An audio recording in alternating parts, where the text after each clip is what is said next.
Hola, ¿qué tal? Vamos a continuar hablando de el infierno ahora. ¿Existe el infierno?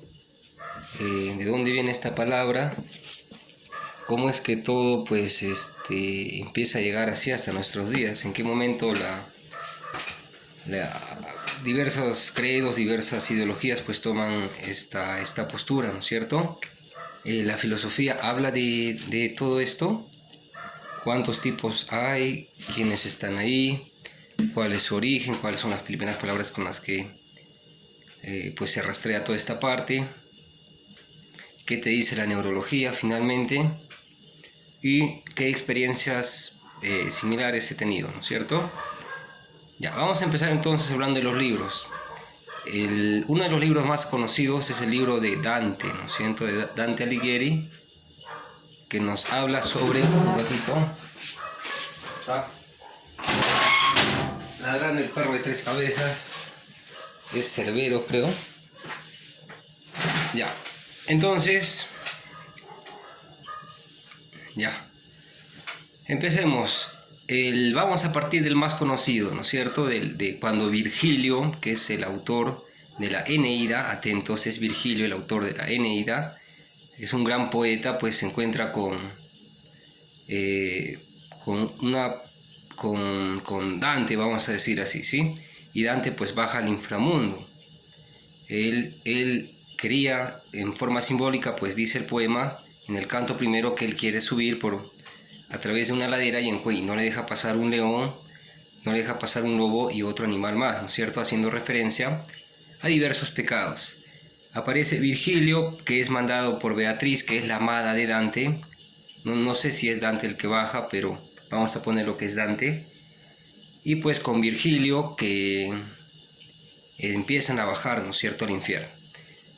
Ya, ¿qué pasa en el infierno? Él empieza a cruzar pues por todos los círculos, está en el primer círculo, eh, se encuentra el limbo, ¿no es cierto?, donde está Sócrates, Platón, Aristóteles, están grandes pensadores, están grandes personas de muchas virtudes, está Abraham, por ejemplo, pero que no han podido ser bautizados, y por esta razón pues se encuentran en el limbo. Esto nos dice la literatura de Dante.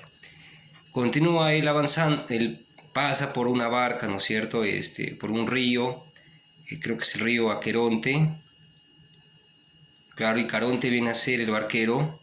Sigue avanzando, se encuentra con Minos, se encuentran diversos círculos, el de la lujuria, donde está Dido, está Cleopatra, sigue avanzando, encuentra otro círculo, donde aparecen los herejes, es el círculo más adelante, aparece el círculo de la ira, aparece el círculo de la avaricia, etc. Y empiezan a aparecer pues diversos personajes. Muy bien. ¿Quién es Virgilio? Virgilio es el que va a ayudar a Dante, vamos a decirlo así, a transitar por todo el infierno para que finalmente se encuentre con su amada Beatriz, que está en el cielo. Muy bien, pero ¿qué pasa acá?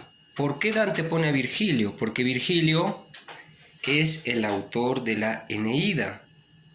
Y la Eneida pues se escribe muy cerca al 10 después de Cristo, me parece, muy cerca allí en la época en la que Augusto está en el que Augusto está como cabeza del Imperio Romano, y Augusto, pues, ¿no es cierto?, el emperador filósofo. Virgilio no quería pues que publiquen su obra la Eneida porque para él era incompleta, pero Augusto la publica igual. Y en la obra de Virgilio la Eneida narra cómo Troya es derrotada, ¿no es cierto? Todos conocemos esa parte. Son derrotados los troyanos y tienen que abandonar Troya y van con Eneas. Pero hay un problema porque hay una diosa que se llama Juno, que se la tiene jurada a Eneas, y va a tener que vagar mucho tiempo Eneas hasta que logra fundar finalmente Roma. En todo ese bagaje que va a hacer, en toda esa aventura, pues va a ir donde una pitonisa para saber dónde fundar. Me parece que no le va a decir la pitonisa y se va a ver obligado él a bajar al infierno, ¿sí? Entonces va a ir cuenta Virgilio, ¿no es cierto? Eneas va, encuentra un árbol, me parece que es de oro, corta una rama y con eso desciende al infierno para buscar a su padre, para que finalmente le diga, pues, conteste sus dudas que tiene él, ¿sí? Acá aparece otra referencia al infierno, pero que es creada imaginariamente por Virgilio, ¿no es cierto? Ahora, ¿qué pasa más antes con respecto al infierno? Para hablar, eso es con respecto a los libros, ¿sí?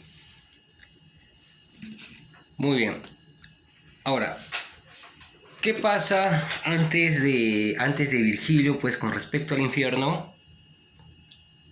Sócrates cuenta que le hablaba un daimonium, que tenía un daimonium, que es un espíritu que no llega a ser Dios, pero está en camino, tiene algo de eso, y el daimonium pues le decía que le hablaba sobre ciertas cosas.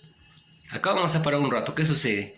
Juana de Arco también tenía alucinaciones y se comprueba después que sufría de una parte del cerebro que pues le hacía alucinar de esa manera. Es por eso que ella se empujó tanto y hizo pues lo que ella quería hacer, y por eso tuvo tanta fuerza para hacerlo.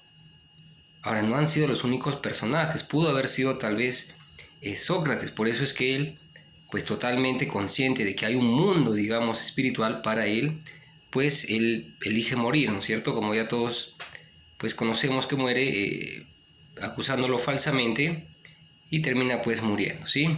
Él nos habla del daimonium. Acá también aparece la palabra genio. Pero ahora, este infierno tiene un dios, ¿no es cierto? Hay varios dioses. Está Pluto, que es el dios de la avaricia, que también aparece en Dante.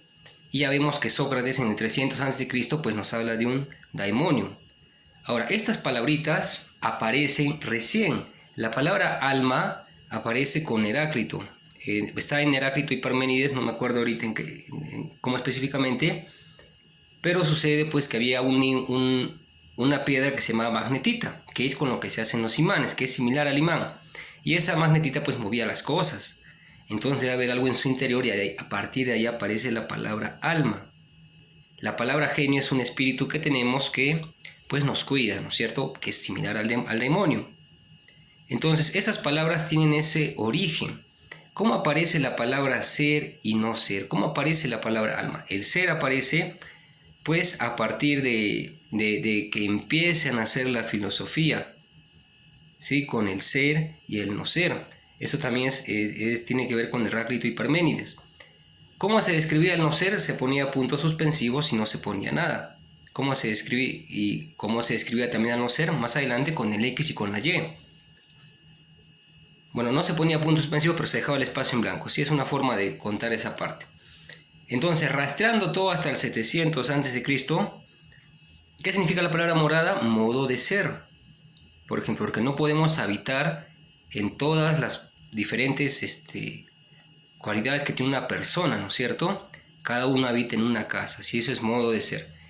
Entonces, vamos a llegar al final, donde está Homero, ¿no es cierto? Y cuenta pues la aventura de la gran Odisea, ¿no es cierto? Pues que es Ulises, me parece, que tiene que regresar a Ítaca.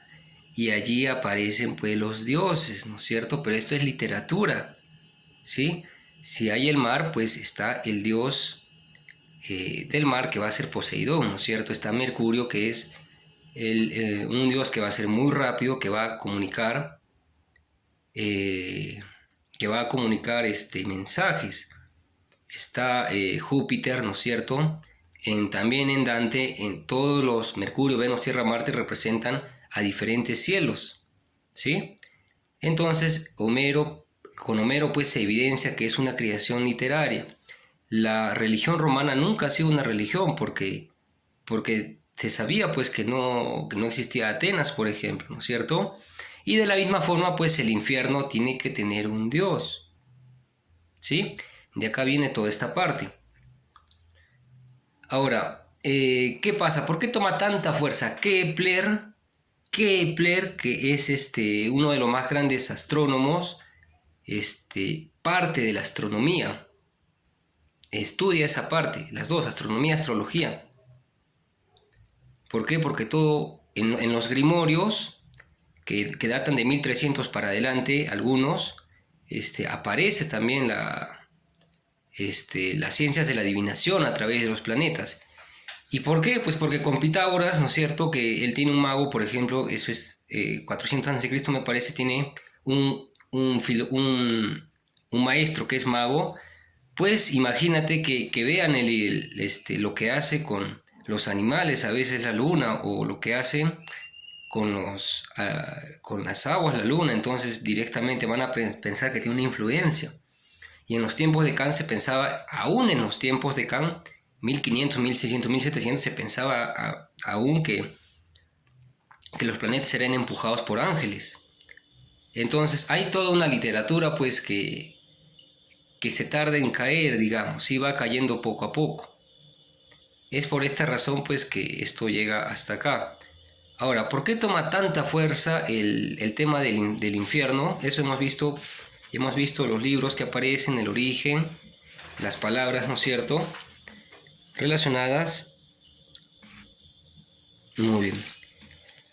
Primero porque hay diversas filosofías que en su momento Aristóteles pues se va a quedar como parte de la filosofía y también se va a quedar Plotino, un neoplanónico, como parte de la filosofía de la iglesia, y se va a quedar durante mucho tiempo y se va a considerar pagano a todo lo que no sea eso. Y ellos son los que traen ese tipo de filosofía. Y a partir de acá aparecen muchas filosofías. Aparece el averroísmo creo que es. Aparecen varias filosofías donde se considera que este mundo incluso es el infierno y está creado ya por lo malo, y lo bueno tiene que terminar venciendo, debido a todas las cosas a veces crueles que se ven en la naturaleza, por ejemplo. Entonces hay un movimiento literario, pero es a partir de allí, de responderlo con la imaginación. ¿Qué pasa con las personas que dicen pues que han visitado el infierno, que han ido al infierno, que han regresado del infierno? Hay muchas monjas que han vivido durante mucho tiempo en estados alterados de conciencia, meditando. Yo he meditado durante casi 4 horas y he logrado sentir la emoción que describen las personas cuando reciben a diversos espíritus buenos, digamos, ¿no es cierto?, de diversas ideologías, que se ve muchas veces en televisión que las reciben, ¿no es cierto? Eso yo lo he logrado con meditación. Imagínate una monja que está primero en un claustro donde hay muy poca luz. Se puede alucinar en 15 minutos, sí, hay experimentos en los que se logra a partir de 15 minutos de privación de la vista. Ha habido experimentos en los que la imaginación despierta, adquiere tonos casi reales, cuando se guarda el sentido de la vista durante días. Y las personas, por la privación, tu mente no deja de trabajar y tiene que presentar cosas. Y ellos empiezan a ver todo tipo de cosas. Entonces, eso es un mecanismo natural que tiene el cuerpo. Eso es lo que sucede con las alucinaciones. Entonces, hay muchos personajes que pues debido a esto, al fanatismo, ¿no es cierto?, debido a estas circunstancias van a ocasionar que se despierten esos mecanismos. Yo, por ejemplo, el miedo es un mecanismo que altera un estado de conciencia. Estuve leyendo a un sacerdote muy conocido de la Iglesia Católica, que es un exorcista, y por ejemplo, pues en lo que estuve leyendo, pues me llené tanto de miedo, y pues cuenta él que en su momento, pues las personas que sentían que alguien se posesionaba en ellas, sentían pues que venía un odio de la nada hacia ellos, y que eso significaba pues la presencia de aquellas cosas malas. No terminé de leer ese libro y yo experimenté esa sensación, pero era porque tenía bastante miedo por estar leyendo, porque uno ya viene con cosas cargadas dentro. Yo una vez, por ejemplo, fui a psiquiatría, y yo simplemente fui porque estaba leyendo muchos libros y tenía la duda de si es que de repente tenías Asperger. Y solo cuando estuve en psicología y me dijeron tienes que ir a psiquiatría, la emoción que yo sentí fue totalmente devastadora, como si estuviera haciendo algo malo o como si yo tuviera algo malo.